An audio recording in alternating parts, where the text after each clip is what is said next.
اور جو عرب پوئٹس تھے وہ ہر چیز کا ڈائگنوسس کرتے تھے, ہر چیز کو چیلنج کرتے تھے, اس کے کمپٹیشن میں کھڑے ہوتے تھے, اور یہ کمپٹیٹیو اسپرٹ ان کا بنا ہوا تھا, پورے کمپٹیشنز ہوتے تھے. لیکن وہی عرب پوئٹس جب قرآن نازل ہوا تو وہ لوگ قرآن کو چیلنج ہی نہیں کر سکے, 23 ایئرز میں نہیں کر سکے. اور اس کے بعد سے تب سے آج تک 1400 سال میں آپ لاؤ نا سامنے کوئی ایک پوئٹری ہے جو قرآن کے اس چیلنج کے جواب میں ہے, لاؤ سامنے اگر ایک ہے تو. ہم دیکھتے ہیں کہ اللہ نے قرآن میں دیا وَإِن كُنتُمْ فِي رَيْبٍ مِّمَّا نَزَّلْنَا عَلَىٰ عَبْدِنَا, کہ اگر تم شک میں ہو اس چیز کے تعلق سے جو ہم نے اپنے بندے پر نازل کیا, فَأْتُوا بِسُورَةٍ مِّن مِّثْلِهِ, ایک سورہ لے آؤ اس کے جیسی, اس کی سورہ کے جیسی ایک سورہ لے آؤ اور سارے لوگوں کی مدد لو. یعنی ایسے نہیں تم اکیلے. وَدُعُوا شُهَدَاءَكُم مِّن دُونِ اللَّهِ, اللہ کے علاوہ جو تمہارے گواہ ہے ان کو بلاؤ. إِن كُنتُمْ صَادِقِينَ, اگر تم سچے ہو تو. فَإِن لَّمْ تَفْعَلُوا, اور اگر نہیں کر پاؤں گے, وَلَن تَفْعَلُوا, اور ہرگز نہیں کر پاؤں گے, فَاتَّقُوا النَّارَ الَّتِي وَقُودُهَا النَّاسُ وَالْحِجَارَةُ أُعِدَّتْ لِلْكَافِرِينَ, تو اس آگ سے ڈرو جس کا ایندھن انسان اور پتھر ہے اور جو انکار کرنے والوں کے لیے بنائی گئی ہے. آپ خود سوچو, اتنے سارے بڑے بڑے پوئٹس اس زمانے کے, وہ لوگوں نے اسلام قبول کیا. آپ کو کتنی مثالیں چاہیے؟ مثال کے طور پہ ہم دیکھتے ہیں ابو عقیل لبیب بن ربیعہ, جو معلقات, جو 7 جو پوئٹریز جو ہینگ کی جاتی تھی کعبے کی دیوار پر, یعنی کہ جو کمپٹیشن میں سب سے زیادہ سٹیٹس رکھتی تھی, ان میں سے ایک پوئٹری کے رائٹر لبید, انہوں نے اسلام قبول کیا, اور اسلام قبول کرنے کے بعد پوئٹری لکھنا بند کر دیا. اسی طرح آپ حسان بن ثابت کے بارے میں دیکھو گے, پوئٹ تھے, انہوں نے جب قرآن پڑھے تو انہوں نے اسلام قبول کیا. انہیں وہ بات فیل ہوتی تھی کہ ہمارا کلام کس طرح سے ہے, یہ اللہ کا کلام ہے, اور آج بھی لوگ فیل کرتے ہیں. ایسے کئی پوئٹس ہیں آپ دیکھ سکتے ہو. اور ایک سوال اٹھتا ہے کہ سوچو کہ اس وقت کے جو مشرک تھے جنہوں نے محمد صلی اللہ علیہ وسلم کے خلاف جنگیں لڑی, یہاں تک کہ خود پوئٹری انہوں نے محمد صلی اللہ علیہ وسلم کے خلاف لکھائی, اس کی مثالیں ہیں, اور جس کا جواب ہم دیکھتے ہیں کہ محمد صلی اللہ علیہ وسلم کے پوئٹ حسان بن ثابت دیتے تھے. سوال یہ اٹھتا ہے کہ اگر وہ لوگ پوئٹری لکھ سکتے تھے اور محمد صلی اللہ علیہ وسلم کے خلاف لکھ سکتے تھے, قرآن کے چیلنج کے جواب میں کیوں نہیں لکھا؟ قرآن کا جو چیلنج ہے ایک سورہ لے آؤ اس کے جیسی, اس چیلنج کے جواب میں وہ لوگوں نے پوئٹری کیوں نہیں بنائے؟ کیوں؟ کیونکہ وہ لوگ خود جانتے تھے کہ پاسبل ہی نہیں ہے, پاسبل ہی نہیں ہے. تو آپ خود دیکھیے کہ قرآن کو جب پڑھتے ہیں تو پڑھنے میں آپ دیکھ سکتے ہو کہ جب قانون جب آتے ہیں تو وہ جو قانون بھی جب آتے ہیں تو اس طرح سے آتے ہیں کہ دل کو چھو جاتے ہیں. مطلب کئی بار کیا ہوتا ہے کہ جو لیجسلیٹو رولز جہاں پہ آتے ہیں وہ بھی آنے کا انداز ایسا ہوتا ہے جو دل کو چھو جاتا ہے. آپ قرآن میں دیکھو گے ٹاپک وائز آپ دیکھ سکتے ہو ایک فلو ہوتا ہے. جیسے مثال کے طور پہ آپ سورۃ الفاتحہ دیکھیے, ایک لاجیکل فلو چل رہا ہے, جو ایک انسان غور کرے تو اس کو بات سمجھ میں آئے گی کہ اللہ کی تعریف ہوتی ہے, پھر دعا ہے, اور گائیڈنس کی کس طرح سے رہنمائی دی گئی ہے. ایک امیزنگ, اور ہر سورہ قرآن کی امیزنگ ہے. آپ خود سوچو ایک ایسی چیز جو قرآن کے اندر آتا ہے, وَلَقَدْ يَسَّرْنَا الْقُرْآنَ لِلذِّكْرِ, کہ ہم نے قرآن کو آسان بنایا ہے نصیحت کے لیے. فَهَلْ مِن مُدَّكِرٍ, پھر کون ہے نصیحت حاصل کرنے والا؟ یعنی کہ کوئی ایک ایسا انسان جو نصیحت حاصل کرنے, گائیڈنس حاصل کرنے قرآن میں جائے گا, اس کو نصیحت مل جائے گی. لیکن ساتھ میں قرآن میں یہ بھی ہے وَتِلْكَ الْأَمْثَالُ نَضْرِبُهَا لِلنَّاسِ وَمَا يَعْقِلُهَا إِلَّا الْعَالِمُونَ, کہ یہ مثالیں ہم نے انسانوں کے لیے بنائی لیکن کوئی نہیں سمجھے گا انہیں سوائے علم والوں کے. مطلب کیا کہ قرآن میں ایسی چیزیں بھی ہے جو صرف اسکالرز جنہوں نے پڑھا ہے, جو حدیثوں کو بھی پڑھے ہیں, محمد صلی اللہ علیہ وسلم کا ایکسپلینیشن پڑھے ہیں, ان سے صحابہ نے کیا سیکھا, صحابہ نے کیا ایکسپلین کیا, صحابہ کے جو سٹوڈنٹس تابعین تھے انہوں نے کیا سیکھا سمجھا, وہ پڑھ کر کانٹمپلیٹ کرتے ہیں, وہ لوگ ایسے خزانے دیں گے. یعنی کہ آپ خود دیکھیے کہ پوری کی پوری کتاب اگر اتنی ڈیفیکلٹ ہوتی کہ کوئی سمجھ ہی نہیں پاتا تو بہت مشکل ہوتی, اور پوری کی پوری کتاب اتنی آسان ہوتی کہ اس کے اندر کوئی ڈیپتھ نہیں ہوتی, کوئی گہرائی نہیں ہوتی, تو لوگ بور ہو جاتے اس کتاب سے. لیکن یہ ایک ایسی کتاب ہے جہاں نصیحت چاہنے والوں کے لیے نصیحت بھی ہے, اور گہرائی سے جو میسیجز ہے, جو مثالیں ہیں, اس پر غور کرنے والوں کے لیے خزانے بھی ہیں. دونوں چیزیں ایک ہی کتاب میں. کچھ اور بیوٹیفل ایسپیکٹس, خوبصورت پہلو قرآن کے تعلق سے. اور میں یہ بات کیوں بتا رہا ہوں؟ میں اس لیے بتا رہا ہوں کیونکہ یہ جو کرٹکس ہے جو اوپر سے پڑھتے ہیں ان کو وہ چیزیں کبھی نہیں ملتی, اور وہ اس طرح کی ویڈیوز بناتے ہیں, سوال پوچھتے ہیں, جبکہ ان کو کیا کرنا چاہیے تھا, اسٹڈی کرنا چاہیے تھا. مثال کے طور پر کئی ایگزامپلز ملیں گے ڈیپ میننگ, اور آپ جب غور کرو گے اور جب دیکھو گے سمجھو گے تو واو نکلے گا, زبان سے نکلے گا, کتنی خوبصورت سی بات ہے. آپ دیکھ سکتے ہو الگ الگ گروپس ہے سامنے, ایسے لوگ بھی ہیں جو ریجیکٹ کرتے ہیں, ایسے لوگ بھی ہیں جو بلیو کرتے ہیں, ایسے لوگ بھی ہوتے ہیں منافق ہوتے ہیں. پوری دنیا, ہر زمانہ, ہر دور, اور ان سب کے لیے میسج جو ہر کسی کے لیے ریلیونٹ ہو, ہر کسی کے لیے بات وہ سمجھ میں آئے. ایک امیزنگ بات ہے کہ الگ الگ آڈینسز سے بات کرتے ہوئے بھی قرآن کے اندر کیسے اپیل ہوتی ہے ہر کسی کے لیے.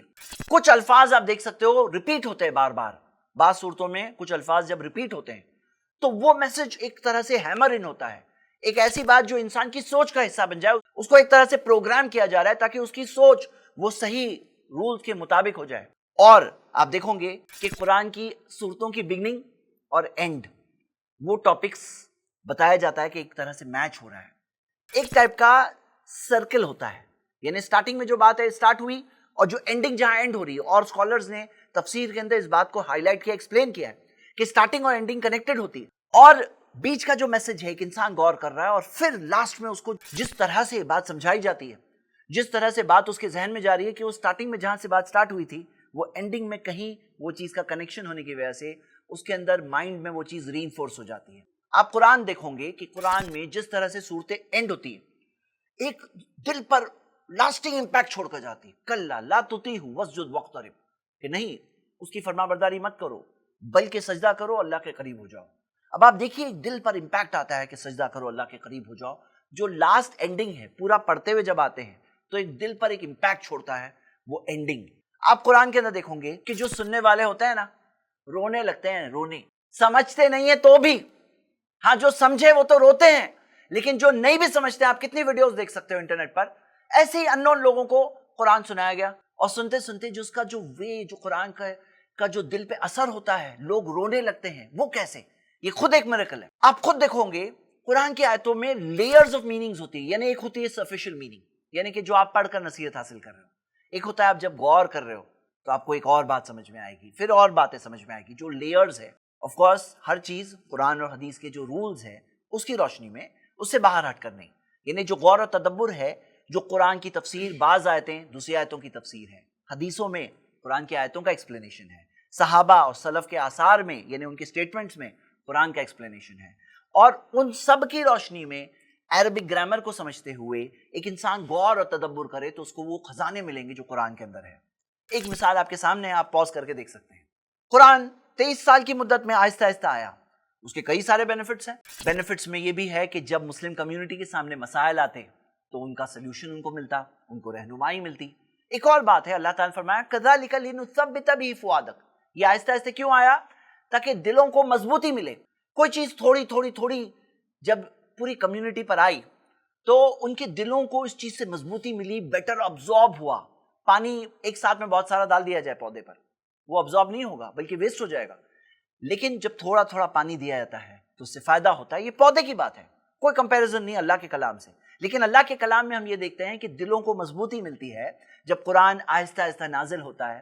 اور نازل ہونے میں یہ ساری چیزیں, لیکن اس کے ساتھ یہ بھی ہے کہ قرآن کی 2 آیتیں کبھی بھی کانٹرڈکٹ نہیں ہوتی, بلکہ چیلنج ہے قرآن میں, افلا یتدبرون القرآن, وہ لوگ قرآن پر غور و تدبر کیوں نہیں کرتے؟ وَلَوْ كَانَ مِنْ عِنْدِ غَيْرِ اللَّهِ, اگر وہ اللہ کے علاوہ کسی اور کی طرف سے ہوتا, لَوَجَدُوا فِيهِ اخْتِلَافًا كَثِيرًا, اس میں بہت سارے اختلاف ملتے, کانٹرڈکشنز ملتے. چیلنج ہے, مطلب کہ تم نے غور کیا ہے قرآن پر, اگر اللہ کے علاوہ کسی اور کی طرف سے ہوتا اس میں بہت کانٹرڈکشنز ہوتے. اور ہاں مجھے معلوم ہے کہ کچھ ایسے کانٹرڈکشن زبردستی کے کچھ لوگ بتانے کی کوشش کرتے ہیں جن کا جواب کئیوں بار دیا گیا ہے, اور اگر کسی کا سوال ہے وہ جا کر اپنے جواب بھی دیکھ سکتا ہے. سوالات جو ہے جو لوگوں نے ایسے ہی زبردستی کانٹرڈکشن امیجن کرنے کی کوشش کی ہے اس کے جواب بھی آلریڈی موجود ہیں. قرآن کے اندر جو بیوٹی ہے اس میں سے ایک یہ بھی ہے کہ کئی صورتیں جوڑیوں میں ہیں, پیئرز, یعنی 2 صورتیں, دونوں سوراز پیئرز, اور جن کا ٹاپک کمپلیمنٹ ہوتا ہے. بازو بازو میں جو صورتیں ہیں ان کا ٹاپک کمپلیمنٹ ہوتا ہے. یہ کچھ مثالیں آپ کے سامنے ہیں. قرآن کے اندر اگر آپ دیکھو گے اس زمانے کی جو پوئٹری ہے اس کے اندر 16 ردمک اس کے ڈویژنز ہوتے تھے, ٹائپ ہوتے تھے, بہار کہتے ہیں, یعنی کہ اس طرح سے جو پیٹرنز ہوتے تھے پوئٹری کے 16. قرآن وہ 16 میں سے کسی پہ بھی نہیں ہے, اس کی خود کی سٹائل ہے. قرآن کی, اللہ کے کلام کی خود کی سٹائل ہے. اور جو رائم اور ردم جو ہوتی ہے وہ ٹاپک جو ہوتا ہے نا اس کے مطابق ہوتی ہے. جب پڑھو گے آپ فیل کرو گے کہ جب کوئی چیز ایسی ہے جو نرم معاملہ ہے, مرسی اور رحمت کا معاملہ ہے, تو قرآن کی جو کلام کی جو پیٹرن جو فیل ہوتی ہے, جو فیل ہوتی ہے ورڈز کی فیلنگ, جو ردم ہوتی ہے وہ سافٹ ہوتی ہے. اور جب دردناک انجام, جب وارننگ دی جا رہی ہے, جب ڈرایا جا رہا ہے تو ایک اسٹرانگ اور شارپ فیلنگ کے ساتھ آپ فیل کر سکتے ہو اسے. اور خود دیکھو گے قرآن اللہ نے خالی نہیں بھیجا, قرآن کے ساتھ ایکسپلینر آف دا قرآن محمد صلی اللہ علیہ وسلم کو بھی بھیجا, قرآن میں دیا ہوا ہی. خود آپ دیکھو گے کتاب ہے جو پونڈر کرنے والی کتاب, غور کرنے والی کتاب, لیدبروا آیاتہ، اس کے آیتوں پہ تاکہ غور کریں، ولیتذکر اولو الالباب، سمجھ والے لوگوں کے لیے نصیحت ہے، سمجھ والے نہیں ان کے لیے نہیں ہے، سمجھ والوں کے لیے نصیحت ہے۔ آپ خود دیکھو گے ایک بہت بڑی چیز، اور میں یہاں پہ اس چیز کو کنکلوڈ کرنے والا ہوں، کہ جو لوگ غلط نیت سے آتے ہیں، قرآن کے میریکلز میں سے ایک میریکل یہ بھی ہے کہ جو غلط نیت سے آتے ہیں، جیسے یہ صاحب جن کو کچھ سمجھ میں نہیں آ رہا ہے، یا ایسے ٹائپ کے جو بھی لوگ، تو قرآن کے میریکلز میں سے میریکل یہ ہے کہ ان کے لیے ہدایت نہیں ہے۔ جو ایسی نیت سے آتے ہیں، ایسے انٹینشن سے آتے ہیں، الٹا وہ لوگ اور دور جائیں گے۔ یہ خود ایک میریکل ہے، یعنی کہ جو ان کو سمجھ میں نہیں آتا ہے نا، یہ خود ایک میریکل ہے کہ ان جیسے لوگوں کو جو رانگ انٹینشن سے آتے ہیں ان کو سمجھ میں بھی نہیں آئے گا، یہ ایک میریکل ہے۔ اور جو ہدایت کے لیے آئے گا وہ روئے گا، اس کے دل پہ محسوس ہوگا، اس کے دل پہ اثر ہوگا، اس کا ایمان بڑھ جائے گا، اس کے دل کی بیماری سالو ہو جائے گی، لیکن ان جیسے لوگوں کو کچھ نہیں ملنے والا۔ یہ ہے قرآن کے میریکلز میں سے میریکل۔ تو یہ جو سوال پوچھ رہے ہیں قرآن کے تعلق سے، یہ تو ایسی بات ہے جیسے کہ کوئی ڈیوائس ہے یا کوئی سافٹ ویئر ہے، کوئی ایپ ہے، چلانے والے کو چلانے نہیں آتا ہے، اس کو اس کے بارے میں پتہ نہیں ہے، اور وہ بنانے والے کو دوش دے۔ یہ جس کتاب پہ دوش دینے آ رہے ہیں وہ ایک میریکل ہے، ضروع زمین پر ایک میریکل ہے۔ ایک ڈرائیور ہے جسے گاڑی چلانے نہیں آتی اور وہ گاڑی کے بنانے والے کو بلیم کرے، تو کتنی illogical بات ہے۔ یہی معاملہ ہے ان لوگوں کا۔ اللہ سے دعا ہے اللہ ان سب کو بھی اپنے دل کو کم سے کم اوپن کر کے، اپنے دل و دماغ کو ایک بار لائف میں ایک بار تو کرو، کم سے کم ایک بار تو کرو۔ اتنی زندگی گزار لی ہے نا، اتنی زندگی گزار لی ہے ویڈیوز بناتے ہوئے، اب ایک بار تھوڑا دل کو کھولو اور تھوڑا سا اوپن مائنڈ سے پونڈر کرو، ہدایت طلب کرتے ہوئے، نیگیٹو انٹینشن سے نہیں، گائیڈنس طلب کرتے ہوئے ایک بار ایسا کرو، آپ کو ہو سکتا ہے وہ خزانہ ملے گا جو قرآن کے اندر ہے۔ شکریہ، السلام علیکم۔ الحمدللہ، اس ایپیسوڈ کو بنانے میں مصطفیٰ خان اور ان کی فیملی نے پورا تعاون کیا ہے۔